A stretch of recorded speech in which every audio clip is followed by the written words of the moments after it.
gorgeous cold asparagus salad.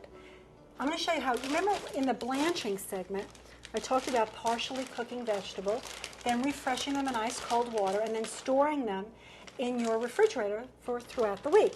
Now, I did that with my asparagus, and I want to show you how I stored them in paper towels. I wrapped them up and put them in the bag.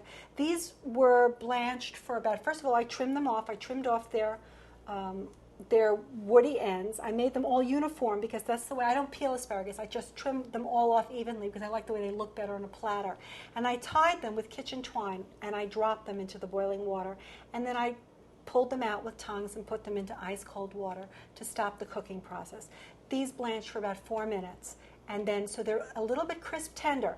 At this point, if I wanted to make them hot, I could cut them up and saute them in some hot olive oil and garlic.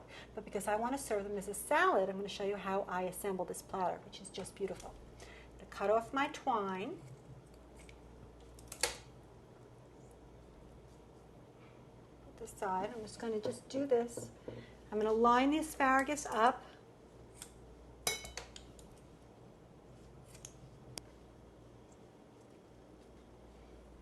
Dividing them evenly. Now I'm going to make a great roasted pepper topping. Here are sliced red and yellow roasted peppers. You now know how to do that. It's waiting for you if you haven't seen that yet. And they're sliced. And I'm going to add to this. Now this is all mix and match. You don't really need all of these different things I'm going to put in. You can experiment with other things, but I'm just going to show you how I feel like making it for you today. So into this bowl of sliced roasted peppers, I'm going to add some marinated artichoke hearts, some minced garlic, some pitted sliced olives. These are oil cured. You could use Kalamata. You could use really anything you want. Sliced very thin wedges of red onion.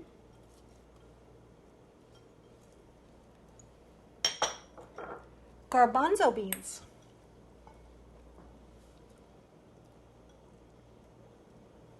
This has a Greek feeling to it. Can you feel it? The Greekness? Here's some feta cheese, just in case you couldn't feel it.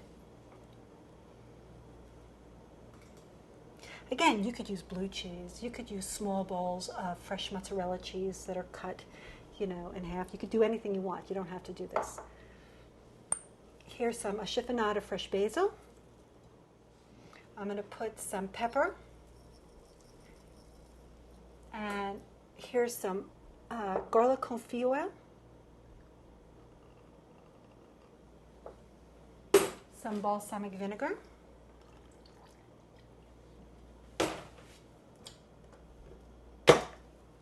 Just toss that up. This is so colorful, so pretty. It's so delish. It smells so good. Okay. So now all I'm going to do now is just put this right in the center of my platter.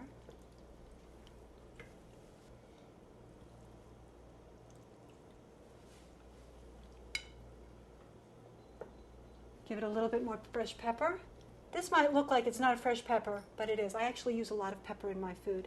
And I'd like to show you how I get to this point. I keep freshly ground pepper in a pepper shaker because I don't like to have to keep doing this all day long. So this is what I do.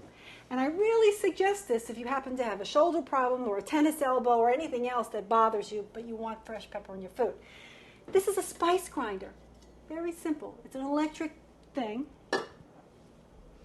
And here are fresh peppercorns. I'm just going to add my peppercorns to this. So you do a couple of days worth. What's good about doing this is it keeps you from needing a lot of extra salt in your food when you use more pepper. Just put this on.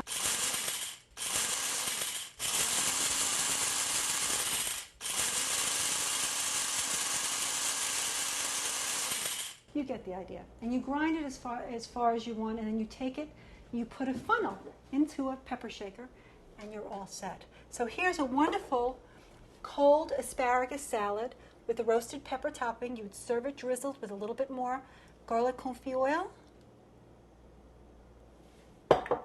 And you'd serve this on the side, the balsamic vinegar, so because some people, might not want that on their asparagus. I hope you try it and let me know. I'm just an email away.